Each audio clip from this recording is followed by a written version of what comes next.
أشهد أن سيدنا محمدا عبده ورسوله لا نبي بعده. اللهم صل على سيدنا محمد الفاتح لما أغلق والخاتم لما سبق وناصر الحق بالحق والهادي إلى صراطك المستقيم وعلى آله حق قدره ومقدار عظيم. سبحانك لا علم لنا إلا ما علمتنا إنك أنت العليم الحكيم. ربنا افتح بيننا وبين قومنا بالحق وأنت خير الفاتحين. اللهم نور قلوبنا بنور هدايتك كما نورت الأرض بنور شمسك أبدا برحمتك يا أرحم الراحمين. اللهم ارزقنا فهم النبيين وحفظ المرسلين وإلهام الملائكة المقربين. رب زدنا علما نافعا وارزقنا فهما. اللهم فقهنا في الدين وعلمنا التأويل. اللهم اهد قومنا بهداك. رب اشرح لنا صدورنا ويسر لنا أمورنا واحلل عقدة من ألسنتنا يفقهوا أقوالنا واجعلنا وزيرا من أهلنا وتقينا سلطاننا وعليك وعلى أرحم الراحمين. اللهم سلم ألسنتنا عن سابق القرن والخطأ الفتاوى يا أرحم الراحمين والحمد لله رب العالمين. أيها السادة والسادتنا الأعزاء والفضلاء yang kami muliakan, yang kami hormati segenap para pejabat di lingkungan Pemprov DKI Jakarta, dan khusus Bapak Kepala Biro Dismental, bukan semental ya, bukan. Kalau semental itu apa jadi satu. Kalau ini tentang pendidikan mental di DKI Jakarta. Juga segenap para guru, para muallim, qari dan pengatur acara serta sahabat-sahabat yang menjadi wasilah penyelenggara dalam hal ini Ikatan Korpri di DKI Jakarta dan seluruh jamaah yang hadir pada saat ini tidak terkecuali satupun. Mohon maaf karena waktunya sangat singkat sekali, ini mungkin cuma setengah jam atau berapa kira-kira. Sedangkan ini kitab saya sudah bawa banyak, kira-kira sampai maghrib. Siap atau tidak? Siap. Ya, yang tidak siap Bapak. Bapak lihat mata saya begini, ini kurang tidur. Ya, tiap hari siang malam pulang dari sini harus langsung ke Sumedang. Dari sebelumnya juga menemani guru besar kami dari Al-Azhar Syarif dari Mesir, salah satu muhaddits yakni As-Sayyid Al-Habib Syarif Syekh Abdul Aziz Asy-Syahawi. Saya menemani beberapa lokasi bersama beliau, kemudian juga terus kondisi yang memang sekarang sudah mulai baik ya, COVID ini penanggulangannya, jadi banyak pengajian-pengajian di mana-mana. Jadi mohon maaf kalau melihat mata saya agak begini gitu ya. Nah, ini juga suaranya agak lumayan habis. Mohon doanya mudah-mudahan sehat walafiat. Amin. Yang penting kita ikhtiar. Innallaha la yughayyiru ma biqaumin hatta yughayyiru ma bi anfusihim. Ikhtiar itu penting. Menjaga kesehatan harus ikhtiar, pakai vitamin, menjaga vitalitas, olahraga semacamnya, menghindar daripada hal-hal yang bisa membuat kita itu menjadi sakit. Tetap ikhtiar. Di antara salah satu ikhtiarnya apa? Kalau tadi ditanya sama Pak Ustadz, MC kita di dalam ditanya, Habib umur berapa? Saya sudah punya cucu 3. Saya sudah punya cucu 3, makanya ini sudah ubanan kumis saya, jambut saya sudah ubanan. Cucu pertama sudah 8-9 tahunan. Jadi kalau tadi kan kedengar gitu masih ganteng gitu ya. Alhamdulillah. Terima kasih. Sallallahu alaihi Muhammad. Mengutip tadi apa yang disampaikan oleh orang tua kita di sini, bahwasannya apa yang disampaikan beliau tentang garis besar hijrah. Karena ini waktunya sangat singkat, saya ingin menyampaikan ada sebuah riwayat, bahkan asbabun nuzul ayat. Innal ladzi farada 'alaika al-Qur'ana laradduka ila ma'ad. Wallahu rasuluhu a'lam bi wa ma'na. Ayat ini turun ketika Rasul hijrah dari Makkah ke Madinah. Sepanjang jalan itu Rasul begitu rindu kepada Makkah. Rasul berat untuk meninggalkan Makkah.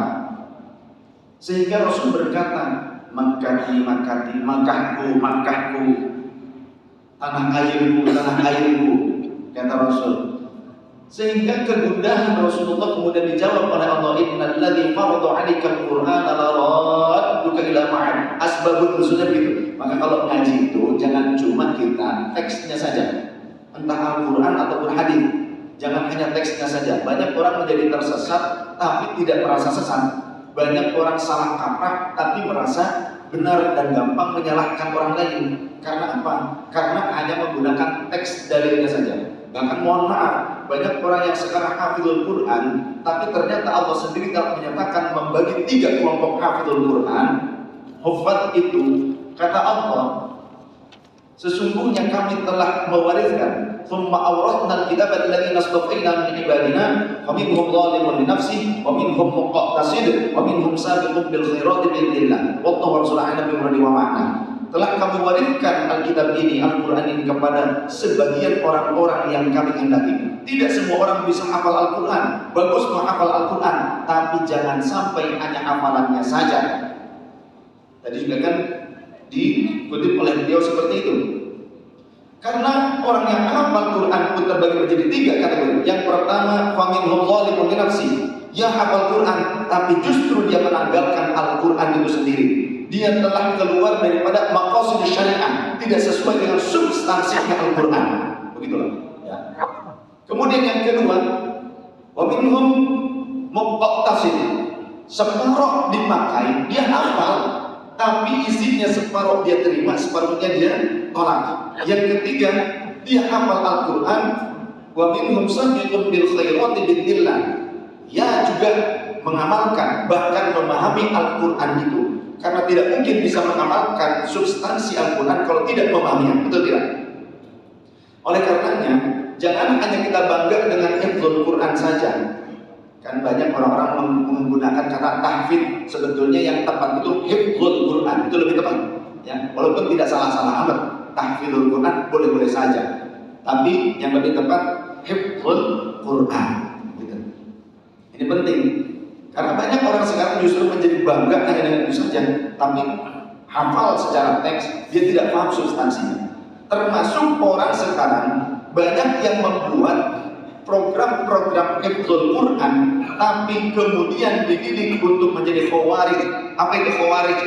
Khawarij itu orang yang membelot, orang yang melawan kepada pemimpinnya yang sah menurut konstitusi. Banyak orang yang seperti itu. Sejak zaman dulu, bahkan yang membunuh Sayyidina Ali karramallahu wajhah itu adalah pimpinan delegasi guru hifdzul Quran yang dikirim dari Madinah ke Mesir. Siapa namanya? Abdurrahman ibnu Muljam. Dia tidak pernah merasa bersalah ketika membunuh Sayyidina Ali. Bahkan ketika akan dihukum pancung, dia berkata kepada Al-Gojo, "Hai Al-Gojo, jangan kau bunuh aku sekaligus, tapi putuskanlah tangan dan kakiku perlahan sedikit demi sedikit agar aku melihat menyaksikan tubuhku hancur dalam membela agama." Jadi sejak zaman dulu pun ada orang yang atas nama bela agama, tapi ternyata justru keluar daripada substansi agama itu sendiri. Hati-hati ketika banyak sekarang orang-orang yang menggunakan jargon ayo hijrah, hijrah, hijrah, tapi justru kemudian waktu ternyata malah dia meninggalkan sisi-sisi dari nilai-nilai Al-Quran itu sendiri, dari nilai-nilai syariah itu sendiri. Seperti apa? Nasionalisme. Ayat yang tadi innalladzi farada 'alaikal Qur'ana laradduka ila ma'ad, sesungguhnya ini menunjukkan tentang kecintaan baginda Rasul, tentang nasionalismenya Rasul kepada tanah airnya. Maka dimanapun kita berada sebagai putra-putri Indonesia, Anda yang ditugaskan di luar negeri sekalipun, jangan pernah lunturkan merah putih dari dada kita. Sallallahu alaihi Nabi Muhammad. Rasul kemudian diturunkan ayat yang tadi ketika menyebutkan Makkati, Makkahku, maka Allah memberikan sebuah jawaban untuk menenangkan baginda Rasul. Innalladzi farada 'alaikal Qur'ana laradduka ila ma'ad wallahu rasuluna bi wa ma'na. Allah lah yang telah menentukan kamu melakukan ini itu lain sebagainya. Ketetapannya adalah milik Allah Subhanahu wa taala. Tapi Allah juga laradduka ila ma'ad pakai lam taukid. Maka kalau baca Al-Quran harus pakai tajwid. Seperti korek kita tadi enak, apalagi menggunakan beberapa metode dari qiraah asyarah, qiraah yang mu'tabarah. Ya. Jadi kalau tadi mungkin ada yang aneh, kenapa dibacanya anak kok menjadi panjang? Nah, itu harus menjadi qiraah asyarah dulu ya. Bukan hanya qiraah sab'ah, tapi qiraah asyarah al-mutawatirah. Nanti kepada beliau itu, enggak cukup waktunya setengah jam. Ya. Jadi pasti pakai lam taukid. Kalau lamnya itu pendek, lam taukid. Kalau lamnya panjang, la nahi atau la nafi. Sebagaimana juga ketika syahadat awas penting ini muadzin, jangan sampai ketika adzan asyhadu an la ilaha illallah lamnya pendek maka jadi murtad nanti, naudzubillah. Karena apa? Ketika asyhadu an la ilaha illallah, aku bersaksi pasti ada Tuhan selain Allah, karena lamnya harusnya la nafi menjadi lam taukid. Ini kalau pesantren ngajinya begitu Pak. Jadi nggak cukup hafalan, tapi detail pada huruf dan harokat. I'rabnya harus jelas, begitu. Jadi harus panjang kalau syahadat seperti tadi. Kebalikannya ketika asyhadu anna Muhammadar Rasulullah, anaknya harus pendek. Ya, harfu nasbin karena haraf nasab. Kalau dipanjangkan asyhadu anna Muhammadar Rasulullah, sesungguhnya aku ini adalah Muhammad Rasulullah. Itu kan menjadi maknanya salah. Penting. La radduka ila ma'ad. Pasti Allah yang telah menetapkan kamu harus hijrah ini akan mengembalikan engkau ila ma'ad, ke tempat kelahiranmu, ke tanah airmu. Ini jawaban dari Allah atas kegundahan Rasulullah, atas rasa rindunya Rasulullah. Berat hatinya Rasulullah meninggalkan Makkah. Sehingga Rasul berkata, andaikan penduduk Makkah tidak mengusirku, penduduk Makkah tidak memusuhiku, aku tidak mau pindah dari Makkah, aku tidak mau keluar dari Makkah. Saking cintanya Rasul kepada tanah air. Tapi lantas bagaimana ketika Rasul sudah di Madinah? Apakah Rasul mengkhianati Madinah? Tidak. Saya bawa beberapa literatur, beberapa referensi sengaja. Jadi kalau bicara itu harus ada referensinya. Kalau tanpa referensi ngawur nantinya. Betul tidak? Apalagi cuma ngambil daripada referensi Maulana Syekh Google radhiyallahu anhu. Ya kan? Di sini ada kitab Fathul Bari, bukan terjemahan Pak, masih bahasa Arab. Ini produk daripada Beirut Libanon, Darul Kutub Al-Anbiyah pada juz keempat. Ya. Al-Imam Ibnu Hajar Al-Asqalani Al-Hafidh bahkan disebut sebagai Sultanul Muhaddithin fi zamanihi, sebagai rajanya para muhaddits di zamannya. Al-Imam Ibnu Hajar Al-Asqalani. 100 tahun kemudian ada Al-Imam Ibnu Hajar Al-Haytami. Al-Imam Ibnu Hajar Al-Asqalani di Mesir, Al-Imam Ibnu Hajar Al-Haytami di Makkah. Ya. Beda 100 tahun. Nah, sekarang banyak yang ternyata sok-sokan ngeluarin hadis tapi istilahnya mengikis rasa nasionalisme dari bangsa Indonesia. Itu namanya imam kurang ajar. Imam kurang ajar. Bisa-bisa imam samudra. Jadi teroris. Dia bilang jihad di jalan Allah, padahal di jalan Tamrin. Di sini ada keterangan, ada hadis di mana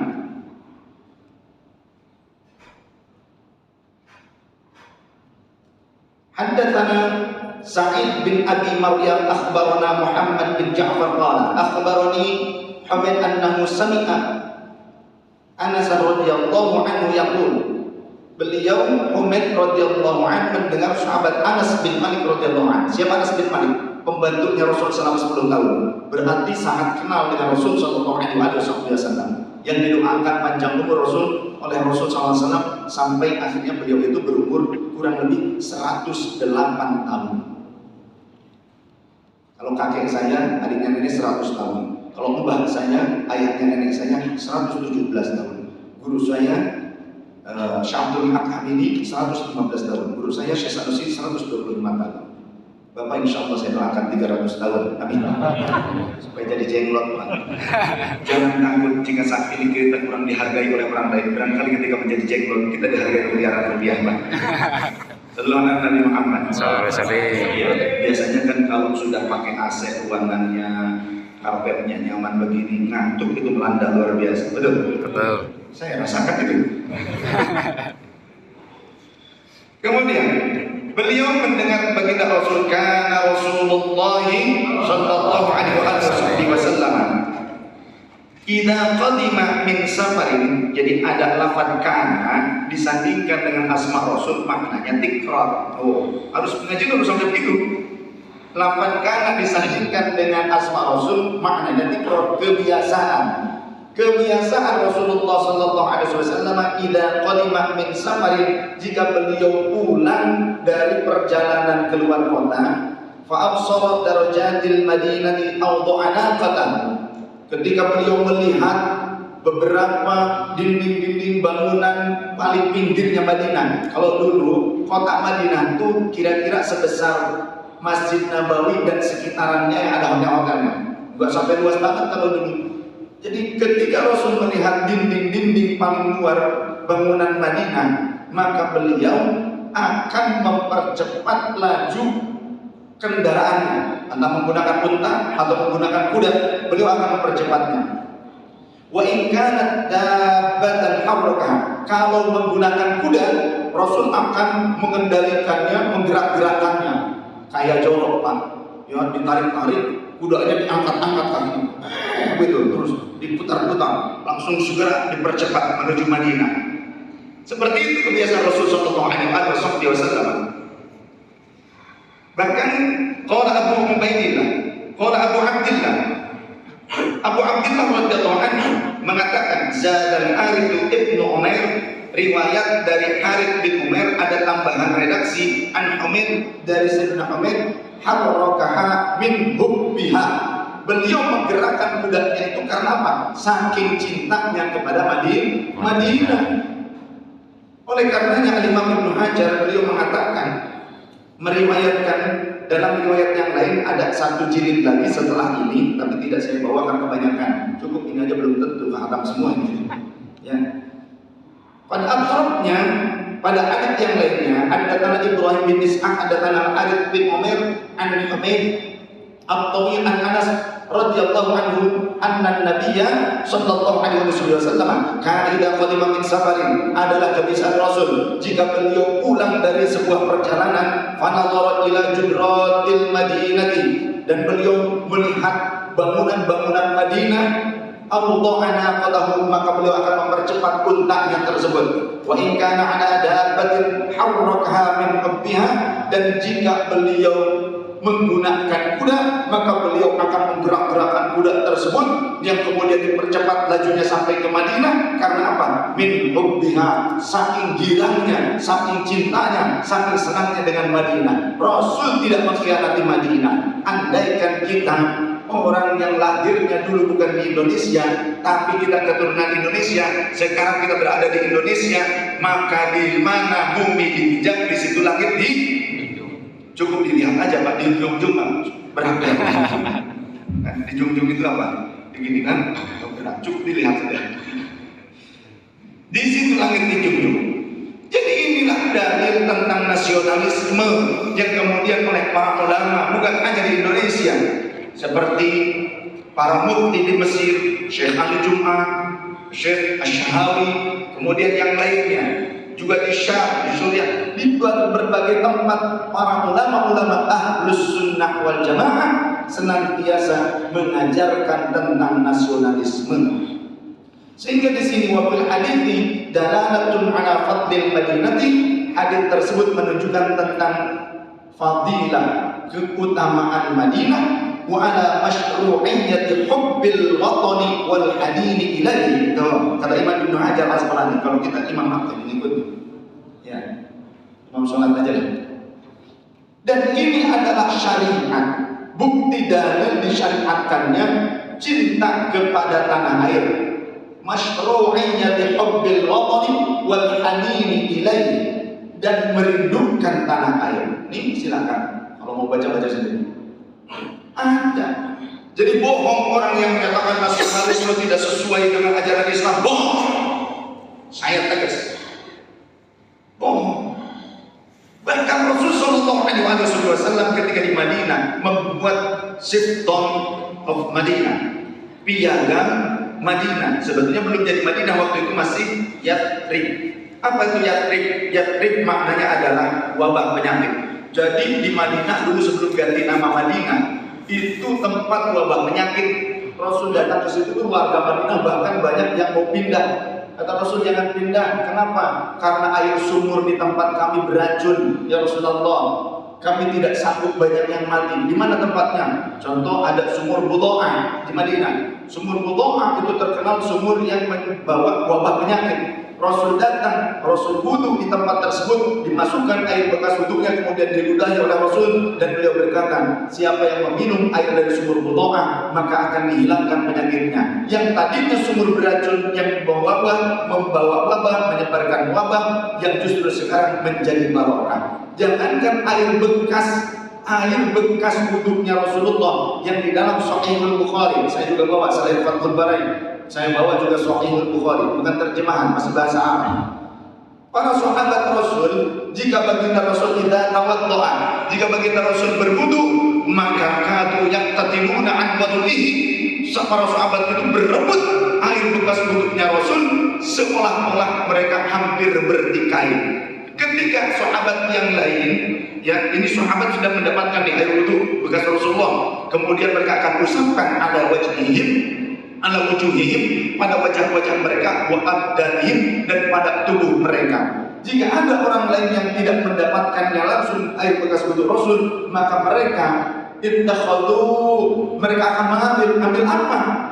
Tangan-tangan para sahabat yang masih basah, kemudian diusap-usapkan ke wajah mereka dan ke tubuh mereka. Ada fi Sahih Bukhari, sahih dan Sahih Bukhari. Jangankan bekas air wudhu Rasulullah, di dalam kitab Majma'uz Zawaid, saya bawa juga sekarang. Sengaja saya bawa, kenapa sih harus bawa banyak-banyak begini? Supaya jadi bukti bahwa ulama-ulama kita Ahlussunnah wal Jamaah, mereka itu tidak mengajarkan kesyirikan. Seperti Aniasa sekarang banyak sekali difitnah. Masa para ulama yang hafal kitab-kitabnya, tidak usah saya buka, kalau mau buka nanti sekalian, apalah insyaallah. Di antaranya ada riwayat dari sahabat Abdullah bin Umar radhiyallahu anhu. Beliau berkata kepada Rasulullah sallallahu alaihi wasallam, "Ya Rasulullah, al-wudu min jadidin Muhammadin ahabba ilaika min al-matahhir."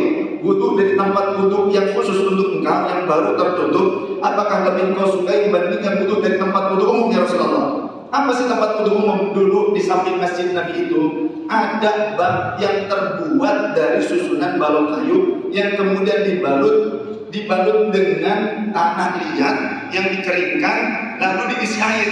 Para sahabat wudunya itu ngobok, orang Jawa bilang kolah. Kalau santri-santri biasanya banyak untuk menghemat air seperti itu, apalagi di daerah yang susah air. Kolah besar, memanjang. Para sahabat wudunya ngobok di situ. Yang satu berkumur masuk lagi ke situ, yang sebelah sini istinsyaq, hidung keluar, ingus keluar, gitu kan? Kemudian juga yang sebelahnya lagi untuk membasuh wajah, yang di depannya nyelupin kaki, ya cantengan, itu kan apa itu masuk dalam itu semua. Ya, ngerti cantengan nggak? Kalau jempol kaki rada-rada gitu, ada harum-harum wangi itu kan, ya itu cantengan namanya. Ya, Sunda Pogodo Osi, kata orang Sunda. Kata orang Betawi apa namanya? Baca apa? Orang Betawi sama.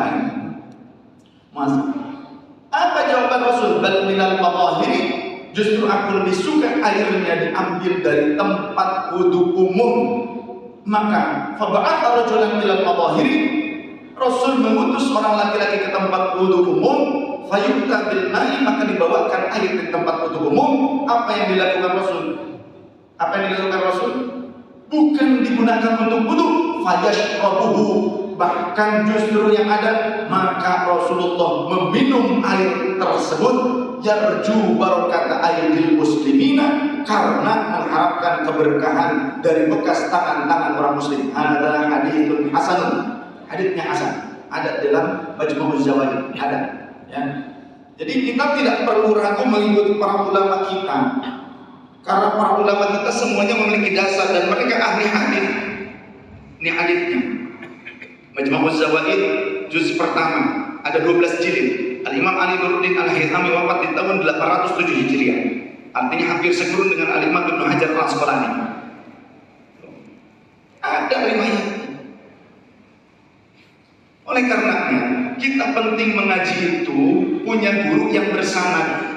Sebagaimana riwayat dari sahabat Abdullah bin Umar radhiyallahu anhu, "Inna hadzal ilma dinun." Sesungguhnya agama ini ilmu ini adalah agama. Wassalatu dinun, salat juga agama dan bahkan tiangnya agama. Fala tanzuru amman ta'khuduna hadzal ilma, Jangan kalian mengambil atau fanzuru amman ta'khuduna hadzal ilma, maka perhatikanlah oleh kalian dari mana kalian mengambil ilmu ini. Fala tarwu illa amman tahaqqaqat ahdiyatahu, maka jangan kalian meriwayatkan sebuah riwayat ilmu, jangan mengambil ilmu, belajar kecuali dari orang yang memang sudah teruji keahliannya. Minal mawduli, memiliki sifat keadilan, berimbang, ya, komprehensif. Dalam ilmu itu komprehensif, tidak asal ambil satu catut dalil kemudian dia beristidlal, beristinbat hukum. Tidak bisa seperti itu. Ya, harus dikumpulkan, harus komprehensif. Maka kita cari guru yang memang punya sisi seperti itu. Kemudian wathiqah, punya keadilan, punya sifat kejujuran, terpercaya dari sikapnya, akhlaknya, perilakunya, terpercaya. Bagaimana dengan orang Khawarij? Orang yang memberontak, walaupun ahli ibadah, ahli ilmu, tidak boleh diikuti. Ya. Karena perbuatan Khawarij, kharaja min bai'ati imamihi, kata bagi Rasul dalam Riyadhus Shalihin, ada kitabnya juga saya bawa, kitab Riyadhus Shalihin, ya. Siapa yang keluar dari kesetiaan kepada pemimpinnya yang sah? Lihat di dalam Riyadhus Shalihin tentang hadis-hadis bagaimana sikap seorang pemimpin, bagaimana sikap kita sebagai rakyat. Ada di sini, gak usah kitab-kitab yang banyak, yang gede-gede, gak usah. Ini kitab Riyadhus Shalihin, karya Al-Imam Al-Hafidh An-Nawawi rahimahullah ta'ala. Pengarang kitab Al-Majmu' Syarh Muhadzab, Al-Adhkar, Rawdatul Thalibin, dan yang lainnya, termasuk ini Riyadhus Shalihin. Ada di dalamnya. Siapa yang keluar daripada kesetiaan kepada pemimpinnya yang sah, dia membelot, dia memberontak, famata mitatan jahiliyatan. Dibacanya mitatan, jangan maitatan, ya. Dalam hal ini, famata mitatan jahiliyatan, maka kelak matinya akan mati seperti orang jahiliyah. Terbukti Abdurrahman ibnu Muljam, walaupun dia hafizul Quran, bahkan ketua dari delegasi hifdzul Quran, ternyata matinya seperti itu dan tidak merasa salah membunuh Sayyidina Ali karramallahu wajhah ketika mengimami sholat subuh. Dia bukan sendiri, ada beberapa temannya, karena yang disasar, yang ditargetkan untuk dibunuh, di antaranya selain Sayyidina Ali karramallahu wajhah, juga sahabat Abu Musa al-Ash'ari, sahabat Amr bin As, gubernur Mesir, kemudian juga gubernur Syam, siapa? Sahabat Muawiyah radhiyallahu anhu. Akan tetapi yang berhasil dibunuh adalah Sayyidina Ali, yang lain tidak berhasil. Karena juga sahabat Muawiyah dan sahabat Amr bin As ternyata tidak ke masjid, entah sholatnya di gedung provinsi gitu kan, kalau istilah mungkinnya di balai kota, mungkin sholatnya bersama keluarga dan tim beliau, atau mungkin kesiangan, jadi beliau tidak sempat, tidak terbunuh. Bukan berarti sholatnya di sini kalau subuh nggak pada kesini, kamu dibunuh, emangnya siapa kamu, gitu kan? Kita tetap subuhnya harus penuh. Itu terjadi. Oleh karenanya, yuk kita mengaji itu tidak hanya sebatas tekstual. Jangan hanya menggunakan satu dalil secara tekstual kemudian kita salah kaprah, tidak mengerti substansinya. Contoh, banyak orang zaman sekarang juga mengutip-ngutip ayat Quran, tapi beristidlal, berdalil dengannya bukan pada posisi yang sebenarnya. Contoh, menggunakan surah An-Najm ayat 39. Wa allaysa lil insani illa ma sa'a.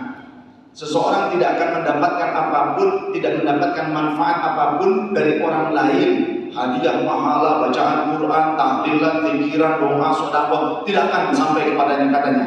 Karena apa? Kecuali apa yang telah diupayakannya ketika hidup. Ayat Qurannya ada tidak? Ada, tidak dihapuskan dari Al-Quran, tapi menggunakannya tidak pada tempatnya, memahaminya salah kaprah. Di ayat tersebut huruf pertama adalah waw. Waw adalah harfu atfin, haraf ataf. Bagaimana ma'tuf alaihnya? Artinya ada korelasi dengan ayat-ayat yang lainnya. Coba siapul kalamnya secara sempurna dari ayat 36. Am lam yunabba bima fi suhufi Musa wa Ibrahim alladhi waffa alla taziru waziratun wizra ukhra wa an laysa lil insani illa ma sa'a. Gitu kan? Wallahu rasul a'lam bi wa makna. Am lam yunabba bima fi suhufi Musa. Apakah engkau atau kalian telah membaca apa yang terdapat di dalam suhufnya Nabi Musa? klausul aturan Allah, syariat yang diperuntukkan untuk umat Nabi Musa, wa Ibrahim alladzi wafa, dan dalam suhuf yang diberikan kepada Nabi Ibrahim yang senantiasa menepati janji. Apa sih isinya? Allah taziru waziratu wizra ukhra, seseorang tidak menanggung dosa orang lain, wa alaysa lil insani illa ma sa'a, dan seseorang juga tidak mendapatkan reward dari orang lain kecuali apa yang telah dia lakukan saja ketika hidupnya. Oh ternyata, gitu kan?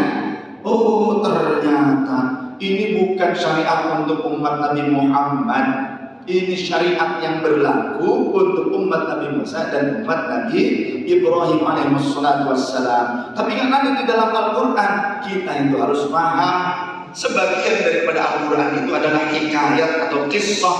Oleh karenanya, kenapa sih Al-Quran ini memuat kisah-kisah para nabi dan rasul terdahulu, kaum terdahulu, umat terdahulu? Bahkan berarti ini menjadi cerita yang akan dikonsumsi oleh kita, oleh Nabi Muhammad. Jangankan untuk kita, untuk Nabi Muhammad saja hikmahnya besar. Di dalam surah Hud ayat 120, wa kullan naqussu 'alaika min amba'ir rusuli ma nuthabbitu bihi fu'adak wa ja'aka fi hadhihi al-haqq wa maw'izatun wa dzikra lil mu'minin wallahu rasuluhu a'lam bi muradi wa ma'na. Telah kami ceritakan kisah-kisah para rasul terdahulu kepada engkau wahai Nabi Muhammad. Tuh berarti Al-Quran ini juga memuat kisah, bukan seluruhnya menjadi syariat untuk umat Nabi Muhammad. Supaya apa? Manuthabbitu bihi fu'adak, supaya dadamu menjadi teguh, keyakinanmu terus dalam perjuangan menyampaikan syariat ini kamu teguh. Waja'aka fi hadzal haqq, dan di dalam kisah ini terdapat kebenaran, wa mau'izatun, dan juga nasihat, wa dzikra, dan peringatan lil mukminin, yang hanya bisa diterima, dimengerti oleh orang-orang yang beriman. Oleh orang yang tidak beriman, mereka tidak akan mau menerima itu semua. Tuh, ya. Oleh karenanya, yuk kita belajar terus. Ini sampai jam berapa? Nanti sesi tanya jawab jam berapa? Supaya tidak sampai lolos saya kan, kira-kira. Terus dulu, nanti jam berapa nih sesi tanya jawab? 1:30. Ya, takutnya saya salah gitu maksudnya, takut salah teman. Karena kan banyak yang masih bekerja, tidak bisa. Seperti yang tadi ketika di jalan, kita masuk sempat ke pegung yang mau demo. Di jalan tol, kondisinya di jalan tol, masih di Cikarang. Ini apa kok macet? Ternyata setelah salib saja melewati, mereka berjalannya di tol pakai mobil komando, tapi pelan dan di kanan, 2 jalur kanan. Kalau mau demo tujuannya ke kantor atau ke balai perwakilan rakyat, ya, ke gedung Dewan Perwakilan Rakyat, jangan nyusahin orang. Ada orang tuh yang mungkin sedang sakit, mau ke rumah sakit di jalan, ya. Ada juga mungkin orang yang mau melahirkan, ibu-ibu mau melahirkan, kasihan kan, nanti pas berojo di jalan dikasih nama si Torik, kan wasamai wa Torik, Torik kan jalan gitu kan, saking apa berojo di jalan, nggak keburu ke rumah sakit, karena apa? Keburu yang demo, ya. Dan dalam syariat Islam menyampaikan nasihat itu ada cara. Terlebih kepada pemimpin, bagaimana caranya? Lihat di dalam kitab Al-Mustadrak As-Sahihain. So kitab-kitabnya saya sebutkan. Bapak tinggal beli aja. Apanya? Beli laptopnya. Di dalam Al-Mustadrak As-Sahihain haditsnya sahih. Kata baginda Rasul, "Man kanat lahu nasihatan li sultani." Siapa yang memiliki nasihat yang ingin disampaikan kepada pemimpinnya, fala yukallimu alaniyatan, maka jangan kau katakan secara terang benderang, secara vulgar. Bagaimana dong caranya? Falyaqul biyadi, raih tangannya, rangkul, dekati, prosedural digunakan. Makanya jadi pemimpin juga harus mau menerima keluh kesahnya rakyat, ya. Dibuatlah pintu-pintu dialog, itu lebih tepat. Ini bukan ngajarin Pak, ini cuma mengingatkan. Seperti itu cara. Atau juga para pemimpin bisa terus belusukan, tanya kepada rakyat, kepada masyarakat, supaya mengerti apa yang menjadi keluh kesah mereka, kebutuhan mereka. Barangkali secara birokrasi yang seharusnya mungkin saja pemimpin itu telah membuat sebuah kebijakan, tapi di perjalanan ternyata mentok. Mentoknya di mana? Disampaikan kepada rakyat, kami telah membuat kebijakan ini, sampai tidak kepada kalian. Tidak, kalau tidak cari tuh bikin tim sus, gitu kan? Enak. Falyakhudh biyadihi, tsumma liyakhluk, kemudian cari tempat yang private. Begitu caranya. Fa'in qabilaha, syukur kalau dia mau menerimanya. Wa illa, namun kalau pemimpin kita tidak menerima ketika kita sudah mendekatinya, sudah berdialog, menyampaikannya secara baik-baik, tidak secara vulgar, maka faqad adalladhi alaihi, kita sudah menyampaikan kewajiban kita yang harus disampaikan kepadanya, dan dia punya kewajiban, punya tanggung jawab, masing-masing punya tanggung jawab. Bahkan kata baginda Rasul, khairu a'immatikum, sebaik-baik pemimpin di antara kalian adalah alladzina tuhibbunahum wa yuhibbunakum, yang kalian mencintai mereka, mereka juga mencintai kalian. Wa tusalluna alaihim wa yusalluna alaikum, yang kalian berdoa dengan doa yang baik untuk mereka, mereka juga mendoakan kebaikan untuk kalian. Wa syiraru a'immatikum, dan seburuk-buruk pemimpin di antara kalian adalah alladzina tubghidunahum wa yubghidunakum, yang kalian membenci mereka, mereka juga membenci kalian. Wa tal'anunahum wa yal'anunakum, yang kalian melaknat mereka, mereka juga melaknat kalian. Maka ada yang bertanya, ya Rasulullah, afala nunabidhum, bolehkah kami memberontak kepada pemimpin yang tidak kami sukai tersebut? Rasul menjawab, la ma'aqamu fikumus shalah, jangan kalian memberontak sepanjang mereka masih mendirikan sholat di tengah-tengah kalian, tidak melarang sholat, mereka membebaskan kalian sholat. La, sampai 2 kali, ma'aqamu fikumus shalah, selama mereka mendirikan sholat di tengah-tengah kalian. Ini ajaran bagaimana sikap kita dalam berbangsa, bernegara, sikap pemimpin seperti apa yang terbaik, dan bagaimana sikap rakyat yang baik. Enak, adem ayem, repeh rapi kalau kita mengacu kepada ajaran Rasulullah. Bahkan kata Rasulullah, man atakum wa amrukum jami'un ala rajulin wahidin, jika ada seseorang yang datang kepada kalian sedangkan kalian sudah sepakat mendapatkan memilih pemimpin yang terpilih sesuai dengan konstitusi, tapi orang tersebut ternyata ayyashukka asakum aw yufarriqa jama'atakum, hendak mematahkan tongkat-tongkat kepemimpinan kalian ataupun memecah belah persatuan bangsa kalian, bagaimana? Faktulu, mana asal faktul, bunuh dia, bukan serta-merta bunuh, kan?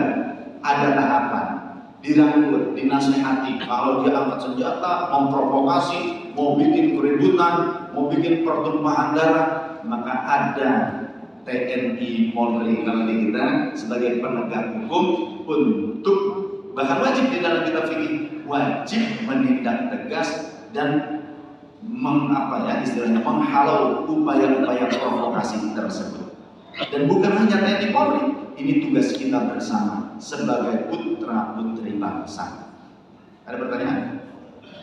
Sebetulnya masih banyak yang ingin saya sampaikan. Seperti tadi korelasi yang ayat yang tadi, bagaimana dong? Ada nggak penguat yang lainnya tentang pahala yang bisa sampai kepada orang yang telah wafat? Ada. Di antaranya ada hadits yang sahih, banyak riwayatnya. Ja'a rajulun ila Nabi sallallahu alaihi wasallam, datang seorang laki-laki kepada baginda Nabi sallallahu alaihi wasallam, faqala, kemudian dia berkata, ya Rasulullah, inna ummi qad uftulitat nafsuha, sesungguhnya ibuku telah wafat. Apa yang fa'uha in tasaddaqtu anha, apakah bermanfaat jika aku bersedekah atas nama almarhumah ibuku? Faqala, maka Rasul menjawab, na'am, ya bermanfaat. Fa inna li makhluqan, aku punya 9 kebun ya Rasulullah. Fa ushiduka anni qad tasaddaqtu anha, maka tolong saksikan ya Rasul, saat ini pula saya sedekahkan kebun saya atas nama almarhumah ibu saya. Ada hadisun sahihun, hadis yang sahih.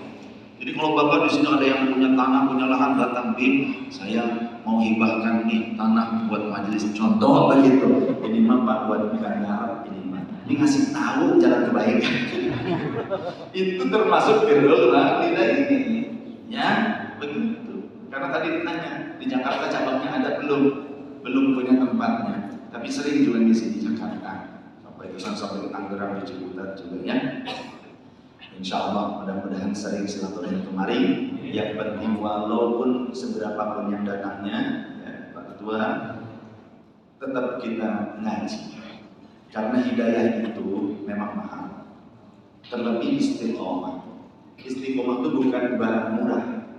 Jika istiqomah itu biasa, maka semua orang bisa istiqomah. Tapi istiqomah itu luar biasa. Hanya diberikan oleh Allah kepada orang-orang terpilih. Dan orang yang istiqomah dalam thariqah yang lurus, jalan yang lurus seperti ini dalam Al-Quran, wa allam istaqamu 'ala thariqati la asqainahum ma'an ghadaqa wallahu rasul a'lam bi makna. Dan siapa yang tetap teguh istiqomah di jalan yang lurus, dalam thariqah yang lurus, maka kami akan pasti pakai lam taukid, la asqainahum, maka pasti kami akan memberikan air minum kepada mereka dari air telaga Kautsar, maksudnya air yang menyejukkan itu di surga. Mudah-mudahan kita nanti masuk surga semua. Di komando oleh orang tua kita. Enaknya kalau ngaji bareng, sholat bareng di dunia ini, berjuang bareng seperti ini. Di dalam Sunan Ibnu Majah, tidak saya bawa kitabnya, tapi saya hafal insya Allah pada nomor hadis 60. Nanti orang mukmin yang lebih dulu masuk surga, dia cari-cari temannya yang yusalluna ma'ana, ketika di dunia sholat bareng bersama kami berjamaah, biasa di masjid Fatahillah. Kemudian wa yasumuna ma'ana, pada saat Ramadan puasa bareng, Asyura kemarin bareng.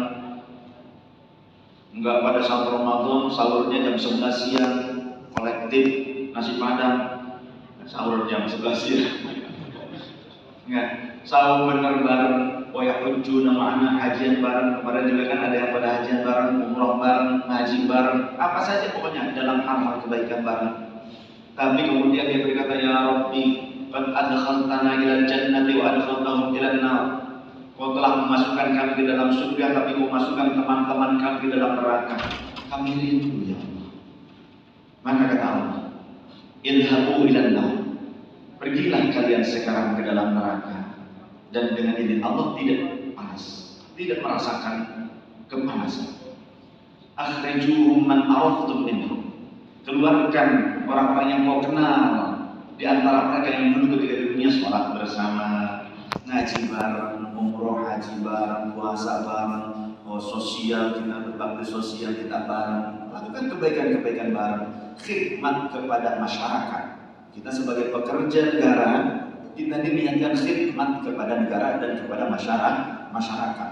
Mudah-mudahan kalau kita setiap mau berangkat kerja dan diniatkan selama saya bekerja di sini khidmat kepada negara dan kepada rakyat, kepada umat, nolong, maka akan dimudahkan nanti hisabnya di akhirat. Akan Allah tolong nanti. Ya. Jadi kemudian diambil, dicari mana teman-temannya. Ketemu, masuk, sudah ya Rabbi, sudah kami masukkan. Cari lagi yang punya keimanan walaupun sebesar koin dirham, berarti sedikit keimanannya. Cari, ketemu lagi, dimasukkan lagi. Sudah ya Rabbi, cari lagi yang punya keimanan di antara teman-temanmu walaupun setengah koin dirham, seukuran setengah koin dirham. Dicari agak susah tapi ketemu lagi. Sudah ya Rabbi, kata Allah, cari lagi di antara teman-temanmu ketika di dunia ngaji bareng di masjid Fatahillah, walaupun punya keimanan sebesar dan seberat butiran pasir, cari susah, dipanggil-panggil, woi, Fulan, Edi, ada